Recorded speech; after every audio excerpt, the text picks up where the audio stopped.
నారా చంద్రబాబు నాయుడు అనే నేను ఏపీలో కొత్త ప్రభుత్వం కొలువుదీరి ఈ రోజుకి 100 రోజులు అయ్యింది. ముందుగా కూటమి ప్రభుత్వానికి శుభాభినందనలు. 100 రోజుల పాలనను బట్టి ఒక ప్రభుత్వాన్ని జడ్జ్ చేయడం వెరీ వెరీ స్మాల్ టైం. వీళ్ళు వేసే స్టెప్స్ నిశితంగా గమనిస్తే వీళ్ళ చిత్తశుద్ధిని మనం ఒక అంచనాకు వేయవచ్చు. ఈ 100 రోజుల పాలనకు రేటింగ్స్ తెలుసుకోవడానికి 3 కేటగిరీలను తయారు చేశాం. ముందుగా ఎప్పుడు ప్రభుత్వాన్ని విమర్శించే వైసీపీ నేత పేర్ని నాని ఇంటికి వెళ్ళి రేటింగ్స్ వేయమన్నాం. ఆయన షాకుల మీద షాకులు. తర్వాత రాష్ట్ర గనుల శాఖ మంత్రి కొల్లు రవీంద్రాన్ని కలిస్తే ఆయన ఇమాజినేషన్ హైలో ఉంది. అసలు జనాలు ఏమనుకుంటున్నారో అని పబ్లిక్లో వెళ్ళాం. వాళ్ళ రేటింగ్స్ అయితే ఎవరు ఏం మాట్లాడారో మీకు చూపించే ముందు అసలు ఈ మొత్తం స్టోరీకి మూల కారణము రాష్ట్ర బడ్జెట్. దాని గురించి తెలిస్తేనే ఎవరు నిజాలు మాట్లాడుతున్నారు, ఎవరు అబద్ధాలు మాట్లాడుతున్నారు మీకు ఈజీగా అర్థమైపోతుంది. మనకు రాబడి ఎలా ఉంటుందంటే 1,00,000 కోట్లు వివిధ పన్నుల రూపంలో రాష్ట్రానికి వస్తుంది. 75,000 కోట్లు కేంద్రం ఇస్తుంది. వివిధ పథకాలు అనవచ్చు, రకరకాల మార్గాలు అనవచ్చు. ప్రతి ఏటా మనం చేసే అప్పు 50,000 కోట్లు. టోటల్గా 2,25,000 కోట్లతో లాస్ట్ ఇయర్ బడ్జెట్ తయారైంది. ఇది సుమారుగా last year Andhra Pradesh state budget 2,25,000 కోట్లు. ఇది ఎలా డిస్ట్రిబ్యూషన్ అవుతుందో మీకు సులువుగా అర్థమయ్యేలాగా నేను చెప్తాను. ఉద్యోగుల జీతాలు ప్లస్ రిటైర్డ్ అయిన గవర్నమెంట్ ఎంప్లాయీస్ యొక్క పెన్షన్స్ ఉంటుంది చూసారా, వాళ్ళకే 86,000 కోట్ల రూపాయల దాకా వెళ్ళిపోతుంది. మేజర్ బడ్జెట్ ఇక్కడే వెళ్ళిపోతుంది మనకు. గతంలో ఒక అప్పులు చేశారు కదా, అన్ని లక్షల కోట్లకి ఇంట్రెస్ట్తో సహా ఎంత అవుతుందంటే 60,000 కోట్ల రూపాయలు వీళ్ళు చెల్లిస్తారు. ప్రతి సంవత్సరం చెల్లిస్తారు. ఇప్పుడు ప్రభుత్వ కార్యాలయాల నిర్వహణ కోసము ఒక 15,000 కోట్లు అవుతుంది సంవత్సరానికి. ఇది కాకుండా క్యాపిటల్ ఎక్స్పెండిచర్ అని చెప్పి డెవలప్మెంట్ సంబంధించింది ఏమైనా కావచ్చు, ఇదంతా క్యాపిటల్. ఇవంతా రెవెన్యూ ఎక్స్పెండిచర్ అంటారు. ఇప్పుడు స్టేట్ సంబంధించిన వెల్ఫేర్ యాక్టివిటీస్ ఉంది చూసారా, గతంలో నవరత్నాలు ఇంప్లిమెంట్ చేశారు ఎవరు, గవర్నమెంట్. దానికి 50,000 కోట్ల రూపాయలు ప్రతి ఏటా అవుతుంది. ఇది పెరగవచ్చు కూడా. ఇది పెరగదంటే దీంట్లో నుంచి కొంత, ఒకసారి దీంట్లో నుంచి కొంత చేసి ఈ బడ్జెట్ పెరుగుతూ ఉంటుంది. టైట్గా ఉన్న బడ్జెట్. దీంట్లో ఎక్కడ స్పేస్ ఉంది చూడండి. అంటే ఇప్పుడు 2,25,000 కోట్లని బడ్జెట్ని పెంచుకోవాలంటే ఉదారంగా సెంట్రల్ గవర్నమెంట్ ఫండ్స్ ఇవ్వాలి. ఎలా ఇస్తుంది? మొన్నటికి మొన్న వరదల్లో విజయవాడ మునిగిపోతే ఇప్పటి వరకు సెంట్రల్ ఎంత ఇస్తుందో చెప్పడానికి ప్రకటించలేదు. పిండి కొద్ది రొట్టె అంటారు. ఇక్కడ పిండి ఏమో ఇంతే ఉంది, పంచాల్సిన రొట్టెలు మాత్రము ఆ ఎక్స్పెక్టేషన్స్ హైలో ఉంది. ఈ 100 రోజుల్లో ఏం జరిగిందో ఏం జరగలేదో చెప్పేస్తా. నాకు మొహమాటమేం లేదు, నా కంప్యూటర్లో అన్నీ ఉన్నాయి. ఒకటి ఖచ్చితంగా చెప్పే విషయం ఏంటంటే, దివ్యాంగులకు ఇంతకుముందు 3,000 ఉంది పెన్షన్, ఇప్పుడు 6,000 పెంచారు, డబల్. అది జరిగింది.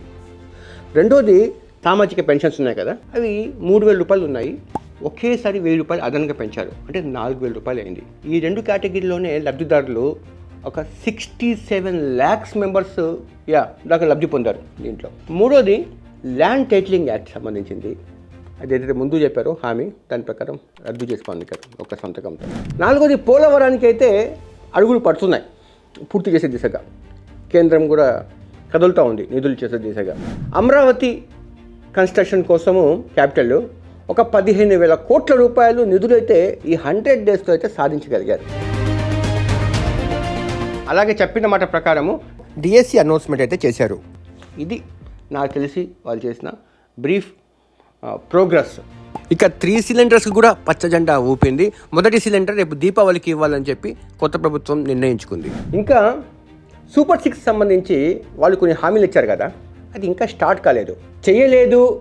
ఈ హామీలు అటకెక్కాయి, గాలికి వదిలేశారు, ఇటువంటి పదాలు నేను వాడాను, ఎందుకంటే అయింది 100 రోజులే కాబట్టి. కానీ ప్రభుత్వం నుంచి ఒక హామీ రావాల్సిన అవసరం ఏముందంటే, ప్రతి మహిళ ఫ్రీగా బస్సులో ప్రయాణించే సదుపాయాన్ని కల్పిస్తున్నారు. దానికి సంబంధించి ఒక హామీ రాలేదు. ఇంకా ఎప్పటి నుంచి స్టార్ట్ అవుతుంది, డేట్ టెంటేటివ్ డేట్. రెండోది, ఒకే కుటుంబంలో 2-3 పిల్లలు ఉన్నా కూడా అది తల్లికి వందనం కింద 15,000 రూపాయలు చొప్పున ఇస్తామన్నారు. దానికి సంబంధించిన ఒక హామీ కూడా రాలేదు. అలాగే ప్రభుత్వం ప్రకటించిన ఇసుక పాలసీ కూడా గందరగోళంగా ఉంది. ఫ్రీ ఇసుక అన్నారు కానీ ఎండ్ యూజర్కి అది అందేసరికి కన్జ్యూమర్కి తడిసి మోపెడవుతోంది. ఈ విషయంపై ప్రభుత్వము పునరాలోచన చేసి తప్పు ఎక్కడ జరిగిందో సరిదిద్దుకోవాల్సిన అవసరం అయితే ఖచ్చితంగా కనిపిస్తూ ఉంది. 19 ఏళ్ళు దాటిన వాళ్ళకు 1,500 రూపాయలు చొప్పున ప్రతి మహిళకి ఇస్తామన్నారు కదా, దానికి సంబంధించి కూడా ఒక క్లారిటీ రావాల్సిన అవసరం ఉంది ప్రభుత్వం నుంచి. ఈ 100 డేస్ రూలింగ్ మీద ప్రతిపక్షము అధికార పార్టీ ఏమంటున్నారు చూద్దాం. కూటమి పాలన చంద్రబాబు నాయుడు సీఎంగా కొలువుతీరి జస్ట్ ఎలా ఉంది సూపర్ 6 ఇంప్లిమెంటేషన్ కానీ అభివృద్ధి కానీ కూటమి పాలన కానీ ఏముంది, ఏం జరిగింది? సూపర్ 6 సున్నానే కదా. సూపర్ 6లో ఏది అమలు చేయలేదు కదా, మోసమే కదా.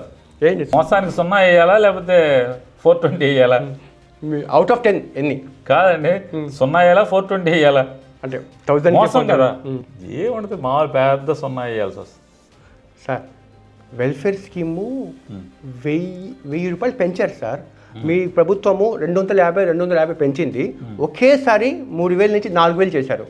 సరే, మీరు అంటున్నారు కదా, 19 ఏళ్ల నుంచి 59 ఏళ్ల వరకు ప్రతి ఆడపిల్లకి ఇంట్లో ఒకళ్ళుంటే ఒకళ్ళు, ఇద్దరుంటే ఇద్దరు, ముగ్గురుంటే ముగ్గురు, పెళ్ళయిందా లెక్కలేదు. ఎంతమంది ఆడపిల్లలు ఉంటే ఈ రాష్ట్రంలో అందరికీ కూడా నెలకి 1,500 చొప్పున ఇస్తా అని చెప్పారు. ఆర్టీసీ బస్సు మంత్రి గారు ట్విట్టర్లో ట్వీట్ చేశాడు, ఆగస్టు 15 నుంచి మహిళలకు ఉచిత బస్సు అని. ఇవాళంతా ఇది మైనస్ చేశారు. మైనస్ కూటమి పాలన ఇక్కడ ఎదుర్కొంటారు. పాలన ఏముంది చెప్పండి సార్. ఏంటి సార్ మీకు ఫ్లడ్ వచ్చినప్పుడు ఫ్లడ్ మేనేజ్మెంట్ అంతా కూడా ఆంధ్రప్రదేశ్లో రెవెన్యూ డిపార్ట్మెంట్ చూస్తుందండి. ఫ్లడ్ 31వ తారీఖు వస్తే దీని శాఖ మంత్రి ఎక్కడికి వెళ్ళిపోయాడు? ఎక్కడున్నాడు? అనగాని ప్రసాద్ ఎవరో యాంకయ్య విజయవాడలో ఉన్నాడు. ఎక్కడున్నాడు అన్న? విజయవాడ లేడా? సింగపూర్ వెళ్ళిపోయాడు. అంటే ఈ ప్రభుత్వం యొక్క బాధ్యత ఎలా ఉందని చెప్తున్నాను. ఈ 100 రోజుల్లో 50,000 కోట్ల రూపాయలు అఫీషియల్గా ఆన్ రికార్డ్, మీరు నెట్లో కొడితే వస్తుంది. రిజర్వ్ బ్యాంక్లో ఆక్షన్ ద్వారా 21,000 కోట్లు ఇప్పుడు దాకా అప్పు తెచ్చాడు. వైసీపీ గవర్నమెంట్ అయ్యేటప్పుడు 14 లక్షల కోట్లు అప్పులు ఉన్నాయంట. ఎవరు? నేను ఛాలెంజ్ చేస్తున్నా, పందెం కాస్తా. 14 లక్షల కోట్లు లేకపోతే నేను జాఫర్ గారు కాళ్ళు పట్టుకుని క్షమించమంటాను. మళ్ళీ రాజకీయాల్లో కనపడను 14 లక్షల కోట్లు అయితే. నేను ఇప్పుడు ఒక మినిస్టర్ని ఇంటర్వ్యూ చేయబోతున్నా, సేమ్ సూపర్ 6 అభివృద్ధి డెవలప్మెంట్ మీద. జస్ట్ ఊరికని మీ గెస్సింగ్, సూపర్ 6కి ఆ మినిస్టర్ అవుట్ ఆఫ్ 10 ఎన్ని మార్కులు ఇస్తారంటారు? అంటే పెద్ద మనిషి అయితే 9 చెప్తాడు, ఆ పెద్ద మనిషి ముసుగు తీసేస్తే 10 చెప్తే 10 వేసుకుంటాడు. డెవలప్మెంట్కి 10కి 10 వేసుకుంటాడు. పాలనకి దానికి 10కి 10 వేసుకుంటాడు ఆయన. నిజంగా మంత్రికి నేను ఇంటర్వ్యూ చేస్తున్నాను, పేర్ని నాని గారు గెస్ట్ చేసినట్టుగా, ప్రిడిక్ట్ చేసినట్టుగా ఆయన 10కి 10 వేసుకుంటారా, ఎన్ని వేసుకుంటారా అనేది చూద్దాం. మంచి సర్ప్రైజ్ ఇస్తా మీరు అంటూ ఇస్తే, మీ ప్రిడిక్షన్ నిజమైతే మాత్రం. అట్టగా. నమస్కారం సార్. నమస్కారం అండి. ముందుగా మీకు శుభాభినందనలు, 100 డేస్ అయినా. Thank you sir. ఈ సూపర్ 6 అభివృద్ధి కూటమి మీద ముందు ఇక్కడ స్టార్ట్ చేస్తే మీరు ఎన్ని మార్కులు ఇస్తారు సార్? చెప్పిన దానికన్నా కూడా ఎక్కువ చేశాం. వికలాంగుల పెన్షన్ కానీ 15,000 రూపాయలు పూర్తిగా బెడ్ రిడన్ అయిన వాళ్ళకి చేశాం. ఎందుకంటే అతి పెద్దది అదే, మహిళలకు ఇచ్చే కానీ ఇవన్నీ కూడా ఆటోమేటిక్గా జరుగుతాయి. Out of 10 7.5 marks. అంటే 7.5 ఇచ్చారు. ఒక ఇంట్లో ముగ్గురు పిల్లలు ఉంటే వాళ్ళకి 15,000 అలాంటివి ఆటోమేటిక్ జరుగుతాయి. 100 డేస్ మనం వచ్చింది ఇప్పుడు. అంటే సూపర్ 6లో 6 హామీలు కూడా టచ్ చేస్తారు మీరు ఖచ్చితంగా. 100% డెవలప్మెంట్ మీద. అమరావతికి ఇవాళ సెంట్రల్ గవర్నమెంట్ కూడా సపోర్ట్ చేస్తుంది కాబట్టి అమరావతి వస్తుంది. ఇంకా ఆన్ గోయింగ్ వర్క్స్ ఆల్రెడీ జరుగుతూ ఉన్నాయి. అనుకోకుండా ఈ వరదలు రావడం వల్ల మనకు కొంత వర్క్ పోయింది. ఇవన్నీ కూడా అభివృద్ధి కూడా ఈరోజు on the line. Chandrababu Naidu అంటే అభివృద్ధి. ఇవాళ ఇన్వెస్ట్మెంట్స్ కూడా చూడండి, ఎన్ని కొత్త కంపెనీస్ వాళ్ళు వస్తున్నారు, ఇన్వెస్ట్ చేస్తూ వస్తున్నారు, అన్ని ప్రపోజల్స్ తయారు చేస్తున్నారు. కాబట్టి ఇది కూడా లైన్లో ఉంది. ఇవి కాకుండా ఇవాళ రోడ్స్ ఉన్నాయి, ఔటర్ రింగ్ రోడ్ ఉంది. వాటికి దాదాపు చంద్రబాబు నాయుడు గారు ప్రపోజల్స్ కానీ వాళ్ళు ఒప్పుకునే కానీ ఏదైనా 55,000 నుంచి 60,000 కోట్ల రూపాయలు రోడ్స్ వస్తాయి. అంటే అమరావతి అన్నాను ఓవరాల్గా. ప్రపోజల్ స్టేజా లేకపోతే శాంక్షన్డా? శాంక్షన్. డెవలప్మెంట్కి ఎన్ని మార్కులు ఇస్తారు సార్? 10కి 5. అంటే ప్రజెంట్ పాలన అడ్మినిస్ట్రేషన్ పట్ల జనాలు ఏ మేరకు హ్యాపీగా ఉందంటారు? 100%. ఎందుకనంటే భయంతో బతికారు. ఇప్పుడు మొన్న చూడండి, కృష్ణా వరదలు వచ్చిన సందర్భంలో చంద్రబాబు నాయుడు గారు అక్కడే ఉండి 10 రోజులు పండగ కూడా ఇంటికి వెళ్ళకుండా ఆయన అక్కడే ఉండి ప్రజలకి ఒక సాధారణ స్థితి తీసుకురావడానికి ఏ రకంగా కృషి చేశారనేది ఇవాళ ప్రతి ఒక్క ప్రజలకు ఒక నమ్మకం, ధైర్యం వస్తాం. ఈ 100 రోజుల పాలన మీద పబ్లిక్ ప్రజలు ఏమనుకుంటున్నారో వాళ్ళ ఒపీనియన్ తెలుసుకుందాం. మీరేమంటారండి? చాలా బిలో యావరేజ్. అంటే మేము ఎక్స్పెక్ట్ చేసింది, అంటే లాస్ట్ పరిపాలన చూసినప్పుడు ఒకలాగాను ఇప్పుడు చూసినప్పుడు ఇంకొకలాగా ఎక్స్పెక్ట్ చేశాము. అది రీచ్ అవ్వలేకపోయారు అనేది మట్టికి 100% చెప్పగలుగుతాం. ఎలా ఏం ఎక్స్పెక్ట్ చేశారు? అట్లీస్ట్ బేసిక్ రోడ్స్లో గుంటలు కూడా పోడ్చలేదండి ఇప్పటిదాకా. పథకాలు చాలామంది ఏంటంటే ఇప్పుడు ఎడ్యుకేషన్ స్టార్ట్ అయిపోయింది ఆల్రెడీ, ఈ ఇయర్ది ఆల్రెడీ. రేపు మన జూన్ నుంచి ఎలక్షన్స్ రిజల్ట్స్ వచ్చాక ఈ అమ్మ ఒడియే తల్లికి వందనం ప్రోగ్రామ్ ఏదైతే ఉందో, వాట్ ఎవర్ ఇట్ ఈస్, ఈ 3 ప్రోగ్రాములు అనేది జరిగి ఉండాల్సింది ఈ పాటికి. Okay, ready. మీరేమంటారండి? తల్లికి వందనం పేరు అనేది గత ప్రభుత్వంలో కూడా ఏదైతే నిర్ణయం తీసుకున్నారో 75% హాజరు ఉంటేనే పథకం అమలు అన్నారు.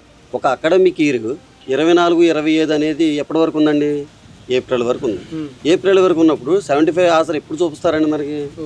జూన్లో చూస్తారా, జూలైలో చూస్తారా, ఆగస్టులో చూస్తారా? మీ అభిప్రాయం ఎలా ఉంది ఈ 100 రోజుల పాలన? బేసిక్గా ఉంది. రామాలయం కదా ఇది, రామాలయంలో కూర్చొని మాట్లాడుతున్నారు. అవును, రామాలయంలోనే కూర్చొని మాట్లాడుతున్నారు. దేవుడి సమక్షంలో మాట్లాడుతున్నారు. దేవుడి సమక్షంలో 100% బేసిక్గా ఉంది. ఇతను చెప్పింది రోడ్లు బాగలేవు అన్నాడు కదా. అంటే రోడ్లు పోడ్చాలంటే ఇప్పటికప్పుడు అయ్యేది కాదండి, చేసుకొస్తున్నారు. యువతలు ఏం వర్షాలు పడతాయి, వర్షాలు పడ్డప్పుడు ఏమో పని సాగదు, పోసినా మళ్ళీ కొట్టుకుపోతుంది. వర్షాలు లేనప్పుడు అది మనం చూసి చెయ్యాలండి. 75 సంవత్సరాల వయసులో ఎవరు వెళ్తారు ఆ వాటర్లోకి? అంత మోకాళ్ళ పైన వాటర్ వచ్చి అలా వెళ్ళడం అంటే కష్టం కదా, మనమే వెళ్ళలేకపోయాం.